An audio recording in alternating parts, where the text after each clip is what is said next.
Welcome to day 2 of our 260-day Bible plan. Let's start reading from Genesis chapter 8.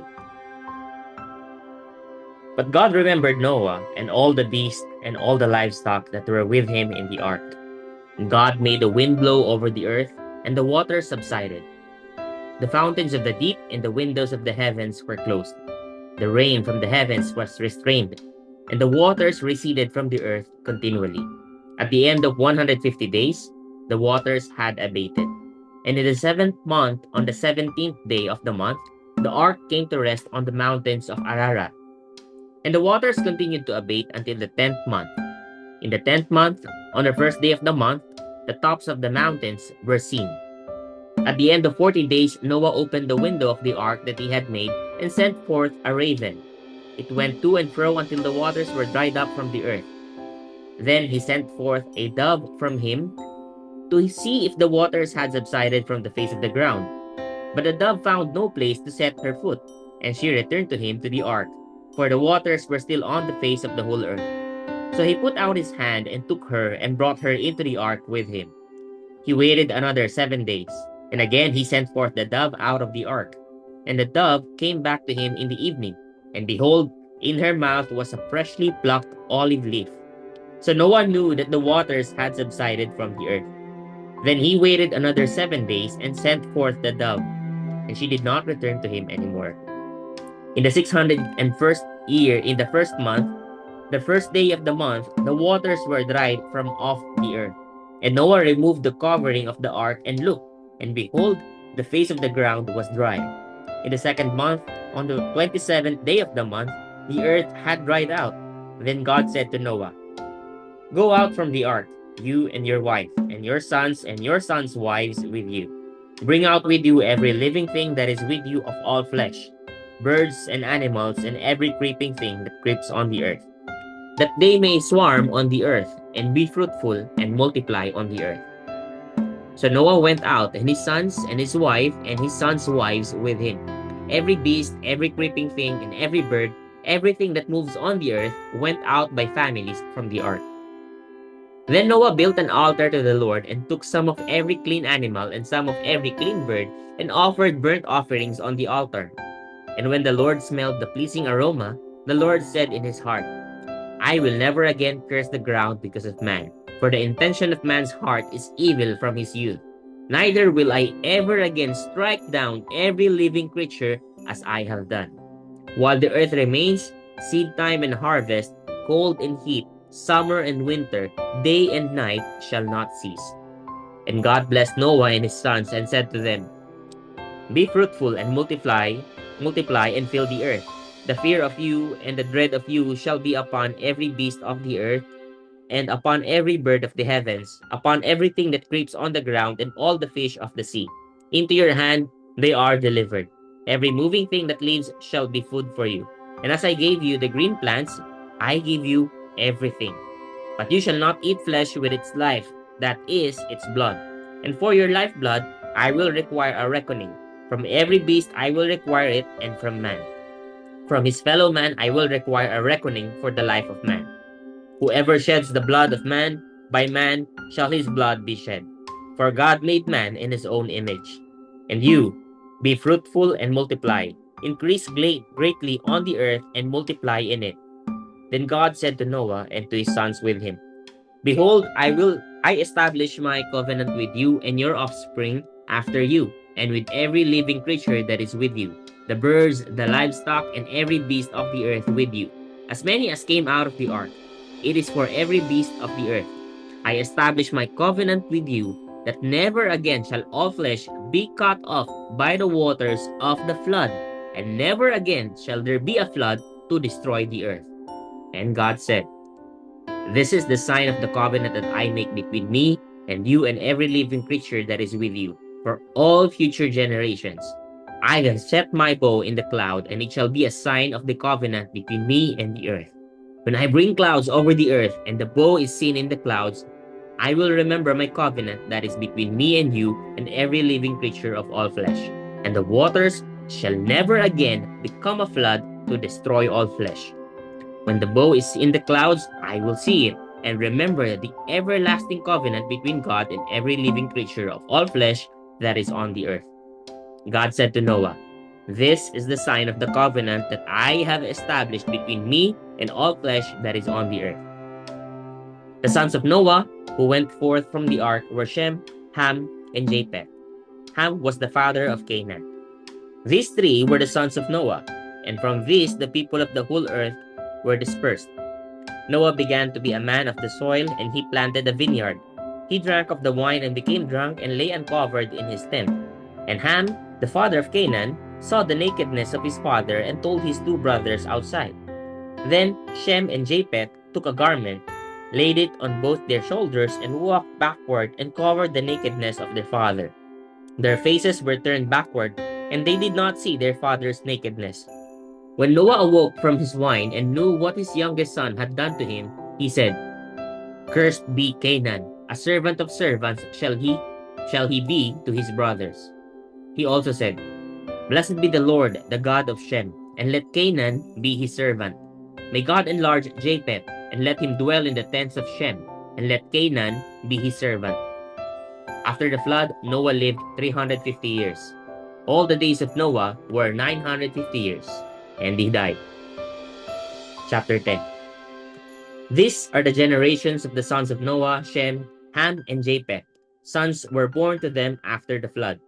The sons of Japheth: Gomer, Magog, Madai, Javan, Tubal, Meshech, and Tiras. The sons of Gomer: Ashkenaz, Rephath, and Togarmah. The sons of Javan: Elisha, Tarshish, Kittim, and Dodanim. From this the coastland people spread in their lands, each with his own language, by their clans, in their nations. The sons of Ham: Cush, Egypt, Put, and Canaan. The sons of Cush: Seba, Havilah, Sabta, Rama, and Sabtika. The sons of Rama: Sheba and Dedan. Cush fathered Nimrod. He was the first on the earth to be a mighty man. He was a mighty hunter before the Lord. Therefore it is said, like Nimrod, a mighty hunter before the Lord. The beginning of his kingdom was Babel, Erech, Akkad, and Calneh in the land of Shinar. From that land he went into Assyria and built Nineveh, Rehoboth-ir, Calah, and Resen between Nineveh and Calah. That is the great city. Egypt fathered Ludim, Anamim, Lehabim, Naptuhim, Pathrusim, Casluhim. From the Philistines came, and Caphtorim. Canaan fathered Sidon, his firstborn, and Heth, and the Jebusites, the Amorites, the Girgashites, the Hivites, the Arkites, the Sinites, the Arvadites, the Zemarites, and the Hamathites. Afterward, the clans of the Canaanites dispersed, and the territory of the Canaanites extended from Sidon in the direction of Gerar as far as Gaza, and in the direction of Sodom, Gomorrah, Admah, and Zeboim as far as Lasha. These are the sons of Ham, by their clans, their languages, their lands, and their nations. To Shem also, the father of all the children of Eber, the elder brother of Japheth, children were born.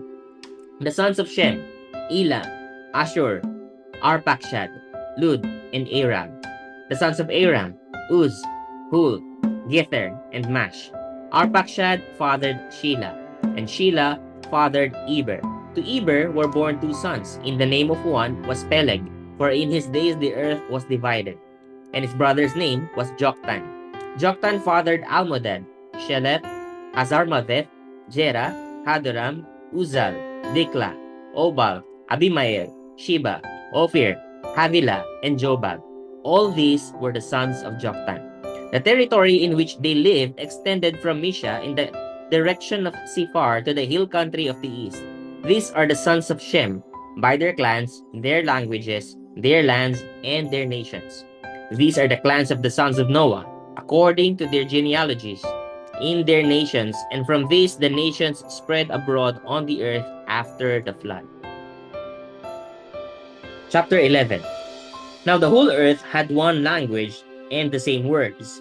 And as people migrated from the east, they found a plain in the land of Shinar and settled there. And they said to one another, "Come, let us make bricks and burn them thoroughly." and they had brick for stone and bitumen for mortar. Then they said, "Come, let us build ourselves a city and a tower with its top in the heavens. Let us make a name for ourselves, lest we be dispersed over the face of the whole earth." And the Lord came down to see the city and the tower with which the children of man had built. And the Lord said, "Behold, they are one people, and they have all one language. And this is only the beginning of what they will do, and nothing that they propose to do will now be impossible for them. Come, let us go down and there confuse their language, so that they may not understand one another's speech." So the Lord dispersed them from there over the face of all the earth, and they left off building the city. Therefore its name was called Babel, because there the Lord confused the language of all the earth. And from there the Lord dispersed them over the face of all the earth. These are the generations of Shem. When Shem was 100 years old, he fathered Arpachshad, 2 years after the flood. And Shem lived after he fathered Arpachshad 500 years, and had other sons and daughters. When Arpachshad had lived 35 years, he fathered Shelah. And Arpachshad lived after he fathered Shelah 403 years, and had other sons and daughters.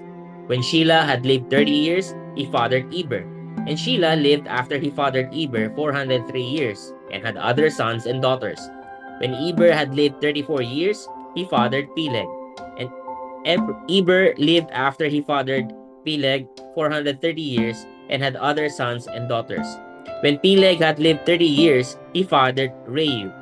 And Peleg lived after he fathered Reu 209 years, and had other sons and daughters. When Reu had lived 32 years, he fathered Serug.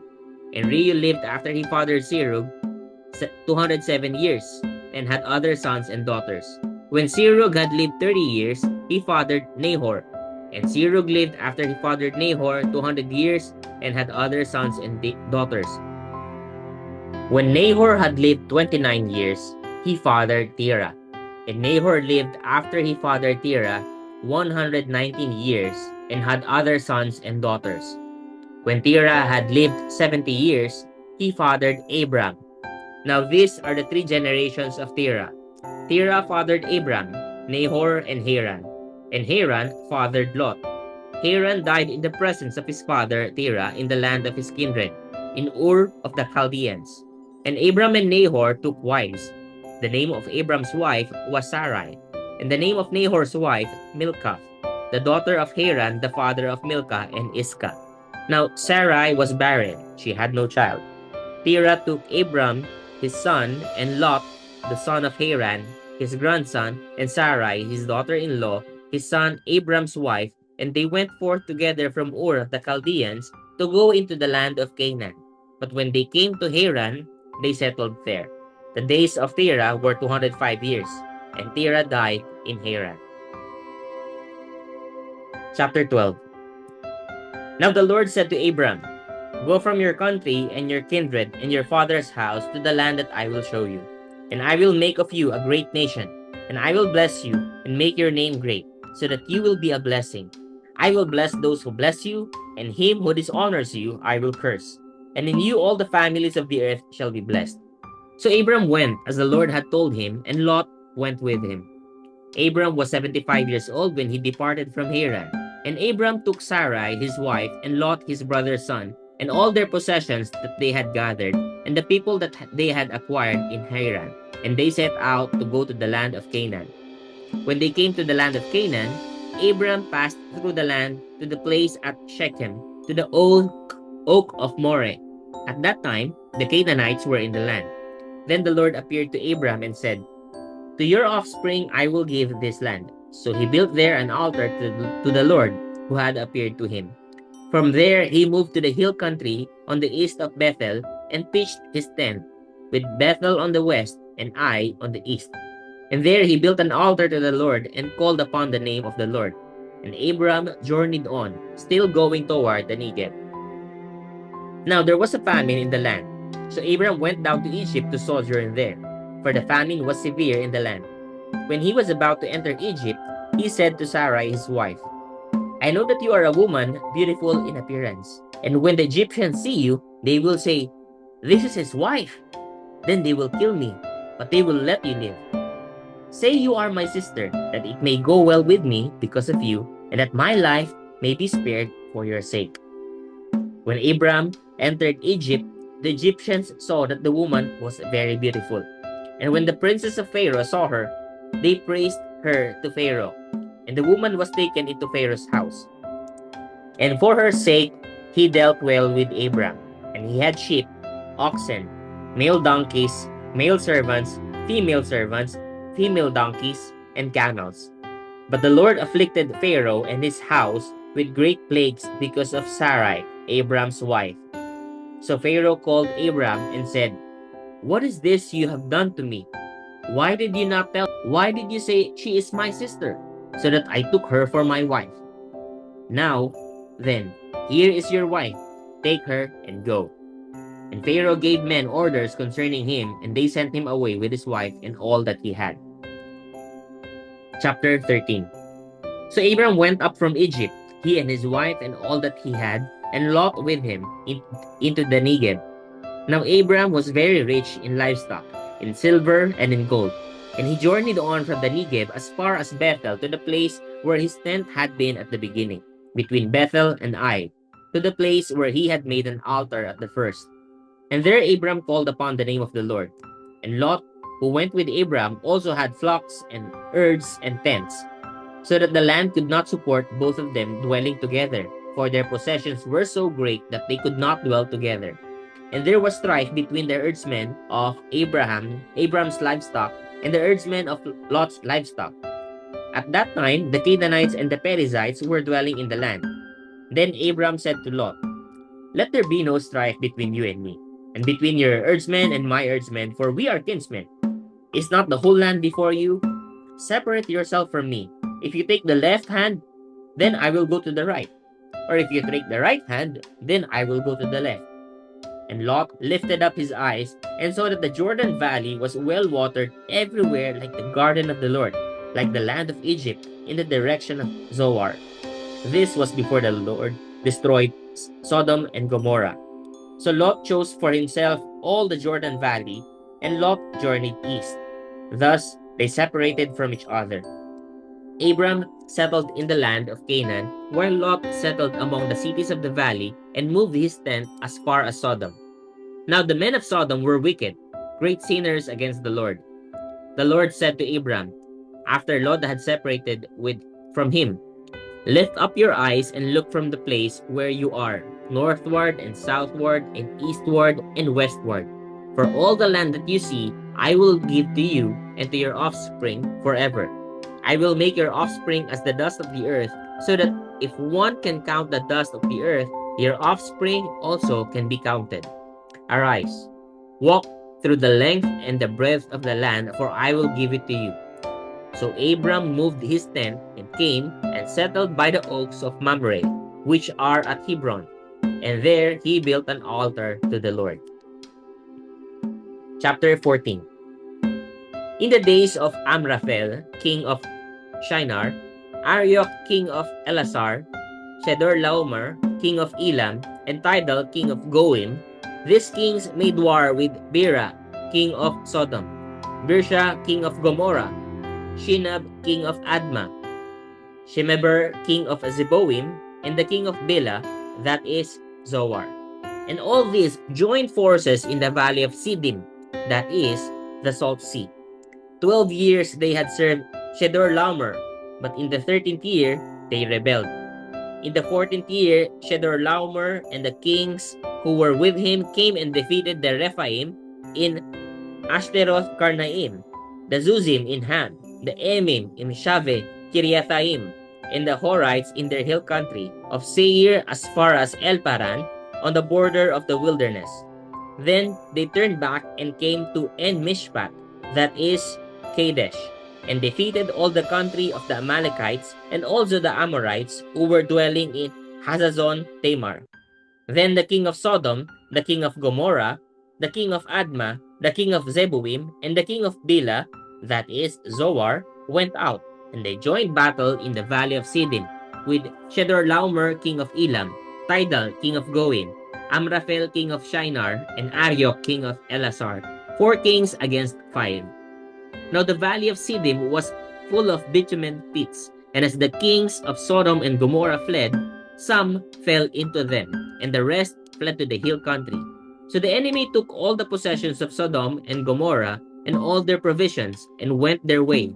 They also took Lot, the son of Abram's brother, who was dwelling in Sodom, and his possessions, and went their way.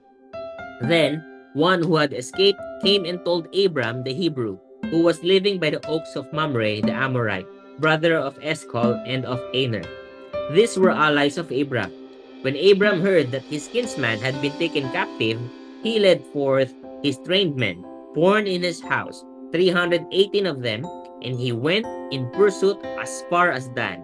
And he divided his forces against them by night, he and his servants, and defeated them and pursued them to Hobah, north of Damascus.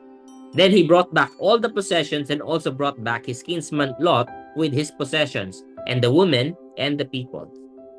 After his return from the defeat of Chedorlaomer and the kings who were with him, the kings of Sodom went out to meet him at the valley of Shaveh, that is, the king's valley. And Melchizedek, king of Salem, brought out bread and wine. He was priest of God Most High. And he blessed him and said, Blessed be Abram by God Most High, possessor of heaven and earth. And blessed be God Most High, who has delivered your enemies into your hand. And Abram gave him a tenth of everything. And the king of Sodom said to Abram, Give me the persons, but take the goods for yourself. But Abram said to the king of Sodom, I have lifted my hand to the Lord, God Most High, possessor of heaven and earth, that I would not take a thread or a sandal strap or anything that is yours, lest you should say, I have made Abram rich. I will take nothing but what the young men have eaten, and the share of the men who went with me. Let Aner, Eshcol, and Mamre take their share. Chapter 15. After these things, the word of the Lord came to Abram in a vision. Fear not, Abram. I am your shield. Your reward shall be very great. But Abram said, O Lord God, what will you give me? For I continue childless, and the heir of my house is Eliezer of Damascus. And Abram said, Behold, you have given me no offspring, and a member of my household will be my heir. And behold, the word of the Lord came to him. This man shall not be your heir. Your very own son shall be your heir. And he brought him outside and said, Look toward heaven, and number the stars, if you are able to number them. And then he said to him, So shall your offspring be. And he believed the Lord, and he counted it to him as righteousness. And he said to him, I am the Lord who brought you out from Ur of the Chaldeans to give you this land to possess. But he said, O Lord God, how am I to know that I shall possess it? He said to him, Bring me a heifer 3 years old, and a female goat 3 years old, a ram 3 years old, a turtle dove, and a young pigeon. And he brought him all this, cut them in half, and laid each half over against the other. But he did not cut the birds in half. And when birds of prey came down on the carcasses, Abram drove them away. As the sun was going down, a deep sleep fell on Abram, and behold, dreadful and great darkness fell upon him. Then the Lord said to Abram, Know for certain that your offspring will be sojourners in the land that is not theirs, and will be servants there, and they will be afflicted for 400 years. But I will bring judgment on the nation that they serve, and afterward they shall come out with great possessions. As for you, you shall go to your fathers in peace. You shall be buried in a good old age, and they shall come back here in the 4th generation, for the iniquity of the Amorites is not yet complete. When the sun had gotten down, and it was dark, behold, a smoking firepot and a flaming torch passed between these pieces. On that day the Lord made a covenant with Abram, saying, To your offspring I give this land, from the river of Egypt to the great river, the river Euphrates, the land of the Kenites, the Kenizzites, the Cadmonites, the Hittites, the Perizzites, and the Rephaim, the Amorites, the Canaanites, the Girgashites, and the Jebusites. Praise God for the reading of His Word.